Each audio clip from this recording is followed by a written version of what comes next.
Вот смотрите, какие большие стружки выходят. Вот, ребята, светящиеся ножи.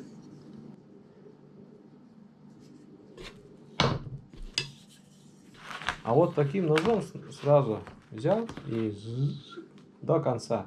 Вот так, легко.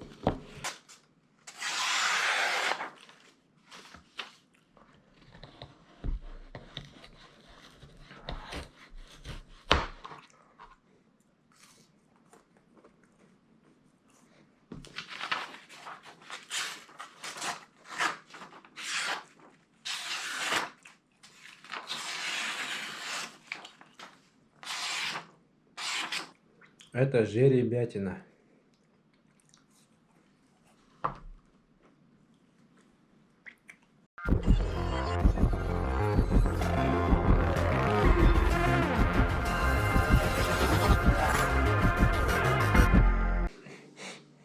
Ребята, всем привет!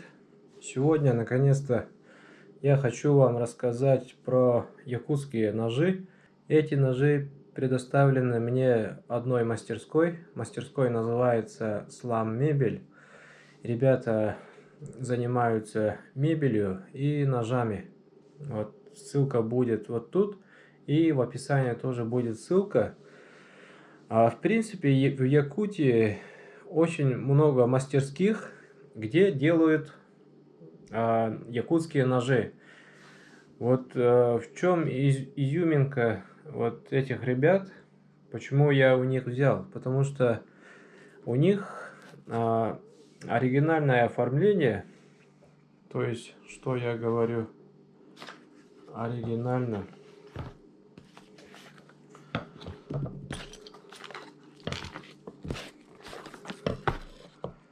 Вот эти 4 ножа. Вот мой нож. Традиционный якутский кованный нож. Дол тоже является кованным. Есть много всяких ножей. Я сейчас еще свой старый покажу, какой у него дол. Левая сторона ножа линза, то есть она выпуклая, без грани. И тут такая особенность, вот носик идет вниз. Вот носик идет в углом вниз. И, как я сказал, марка стали 65Г, то есть сталь является высокоуглеродным. Очень хорошая сталь. Рукоятка сделана из капа березы. Кап березы издавна народ Саха делает ножи, рукоятки именно из капа березы, потому что у него функционал очень большой. Во-первых, кап березы не скользит. Насколько бы она была мокрая, когда вот разделываешь большую тушу, везде кровь, руки в крови, жир на руках. И рукоятка из капа, она вообще не скользит. Второй функционал. Так как в Якутии бывает очень холодно, минус 50, средняя температура зимой минус 40-45, руки не мерзнут.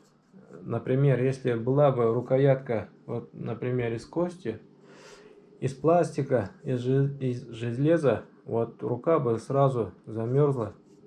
И третий функционал, березовый кап, она почти не ломается, она очень твердая, то есть у нее структура хаотичная, поэтому она не раскалывается, как если сделать ручку из обычной доски, из обычного дерева, бруска, она расколется, если вот сильно ударить, например, или просто когда вот сверлишь, она расколется пополам и все. А вот березовый кап очень прочный, поэтому издавна народ Саха делает рукоятки ножей из этого материала. Вот якутский нож является универсальным инструментом народа Саха. Издавна было мало инструментов, Например, в старину не было дрели, не было сверл. То есть якутский человек, охотник в быту и в охоте, в тайге использовал вот такой универсальный инструмент. Он занимался резьбой дерева, он освежевал туши. Нож стал универсальным инструментом. Поэтому у якутского ножа вот длинный острый конец, чтобы с ее помощью можно было насверлить доску или любой другой материал.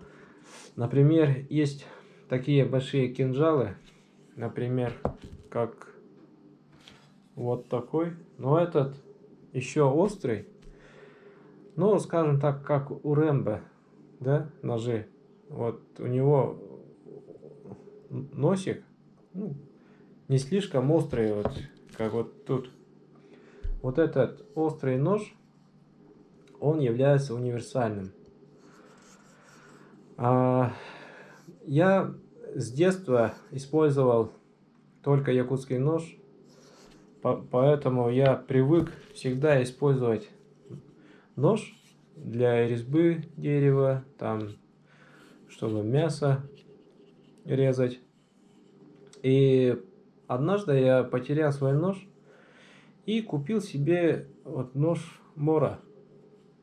Все говорили, что Мора лучший нож, там, универсальный. Я попробовал, купил, попробовал, и мне не понравилось. Почему? Потому что я занимаюсь промыслом, и для промысла нужен нож с острым концом. Ну, не слишком так. Вот, например, есть у меня вот китайский нож. Вот это я не назову нож с острым концом. Потому что на промысле, на белку, на соболя нужен очень острый нож, ну, с острым концом, имею в виду. И этим острым концом вот так очень удобно резать, например, хвостик, разрезать лапы. Поэтому вот такой нож обязательно нужен для промысловика. Вот таким ножом или обычным вот таким, например, кинжалом, да, очень трудно именно использовать на промысле. Потому что когда вот так режешь хвост, например, не хватает угла остроты. И тем самым я много раз разрезал, например, хвост. Поэтому вот такой нож очень удобный для промысловика. Поэтому я всегда использую вот такой нож и специально заказал себе именно с острым концом. Так, вот мой старый нож, рабочий. С ним случилась беда. Я сломал его. Вот, например, шкурка белки.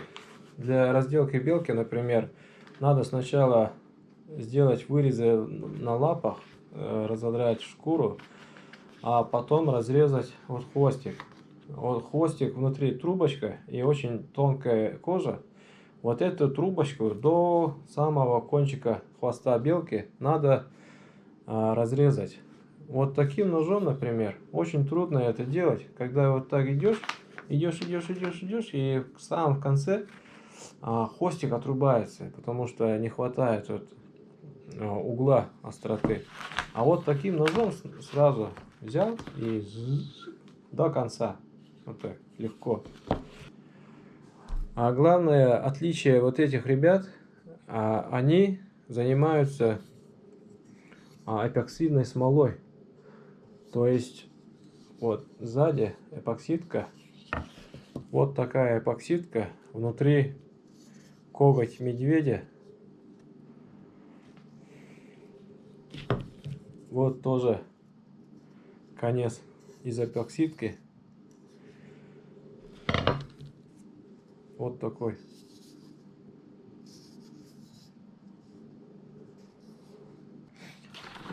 главное отличие вот этих ребят, они добавили в смолу люминофоры. Это светящееся вещество. Это не фосфор, ребята, а вещество, которое собирает свет и светится.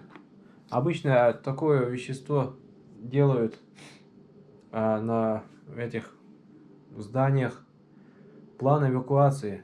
Там из этого же вещества делают. Например, в школах у нас такой же есть. Так, сейчас мы зарядим люминофор.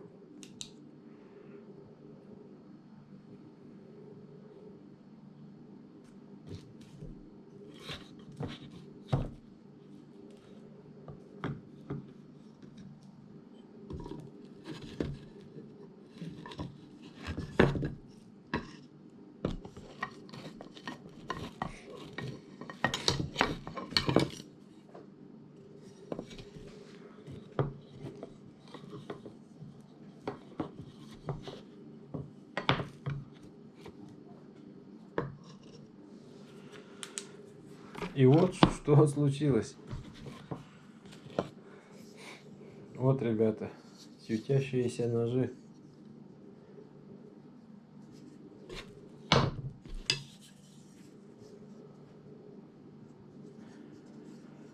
Вот очень удобно будет, если в темноте вдруг уронишь нож, будет легко ее найти. Ну и, соответственно, заранее она заряжается с источника света.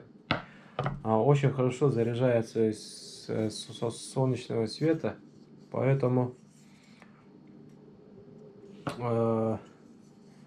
это очень хорошая изюминка вот этих ребят, вот этой мастерской.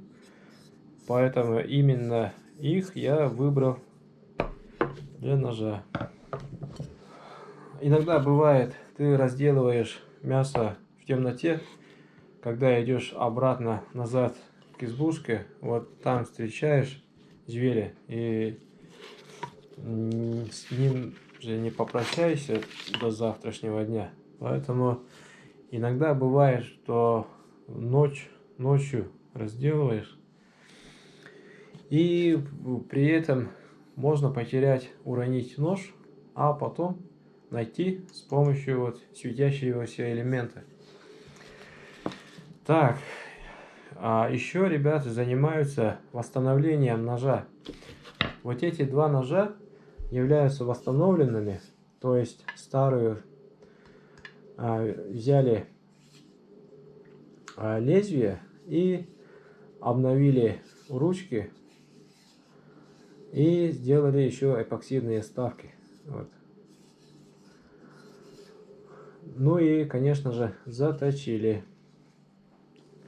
Вот тут мы видим другой дол, не кованный, а разрезанный дол.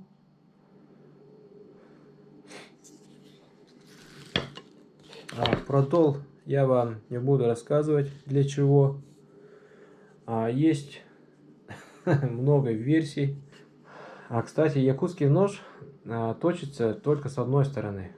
Если со второй стороны заточить, то она вот так не станет уже якутским ножом. Якутский нож всегда вот такой. Он вот такой. То есть точится только с одной стороны. Вот этот нож для правши. Дол с правой стороны. То есть я пользуюсь вот так. Есть еще вот такой для левши с долом с левой стороны. То есть левша, соответственно, использует нож левой рукой.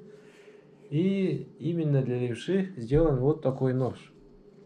То есть ребята по заказу делают любой. Так, давайте сейчас вот эти мы оставим. Вот такие ножны из натуральной кожи.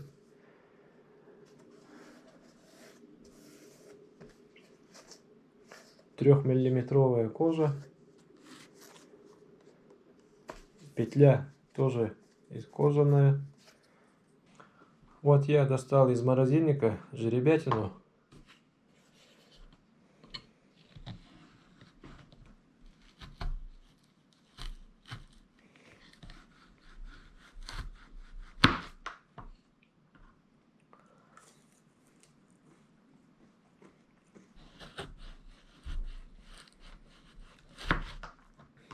Вот ледяная жеребятина.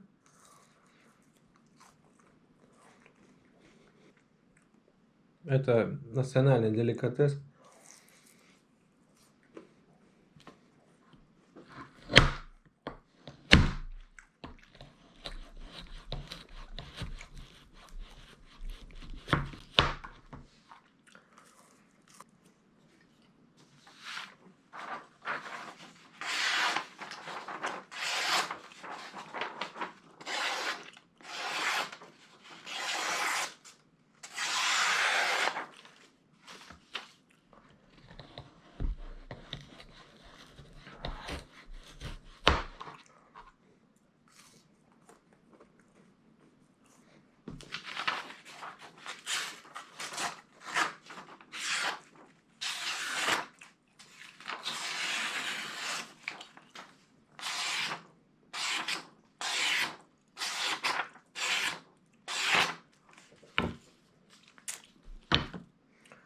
Так, давайте сейчас попробуем. Вот у меня есть рог лося. Вот мой китайский нож я заточил.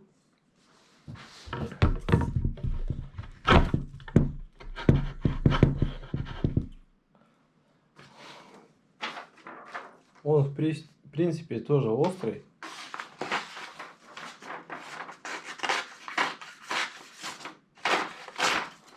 Ну не совсем, конечно.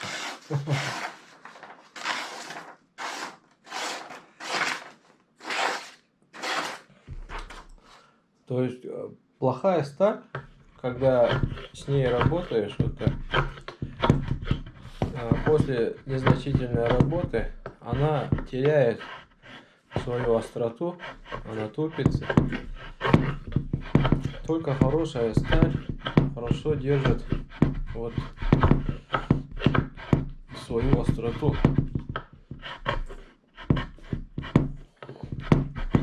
Вот стружки выходит.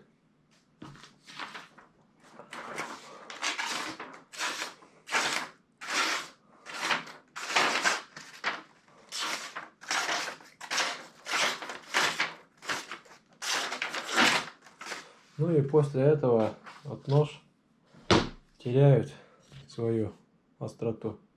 Вот якутский нож, сталь 65Г. Вот смотрите, какие большие стружки выходят.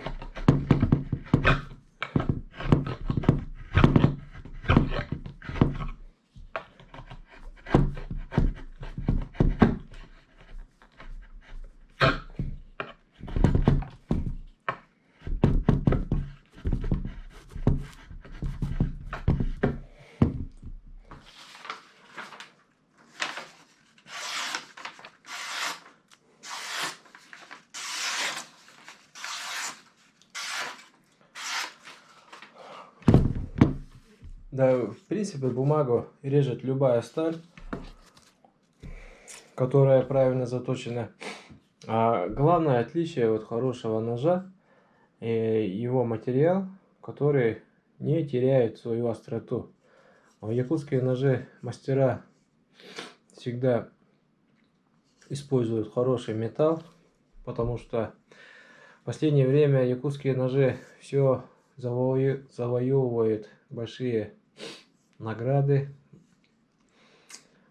на всяких выставках, побеждают международных, всероссийских. Поэтому якутский нож набирает очень большую популярность. Охотники со всей страны начинают заказывать вот такие ножи, якутские ножи. Потому что нож действительно универсальный и очень хороший, очень острый и не теряет свою остроту. Все ссылки будут в описании. У них есть страничка в Instagram. Можете заказывать, могут отправить в любую точку земли с помощью любой транспортной компании. Ножи имеют сертификацию. Можно с сертификатом, можно нет. Но мы, вот национальный якутский нож, мы имеем право ее носить в поясе в общественных местах. Но если, соответственно, конечно, если у тебя есть национальный костюм, вот у каждого охотника у нас в Якутии есть свой вот такой охотничий якутский нож. Так что, ребята, всем охотникам желаю приобрести вот такой нож. Все ссылки будут в описании. Подписывайтесь на канал, ставьте лайки. Всем спасибо и всем пока.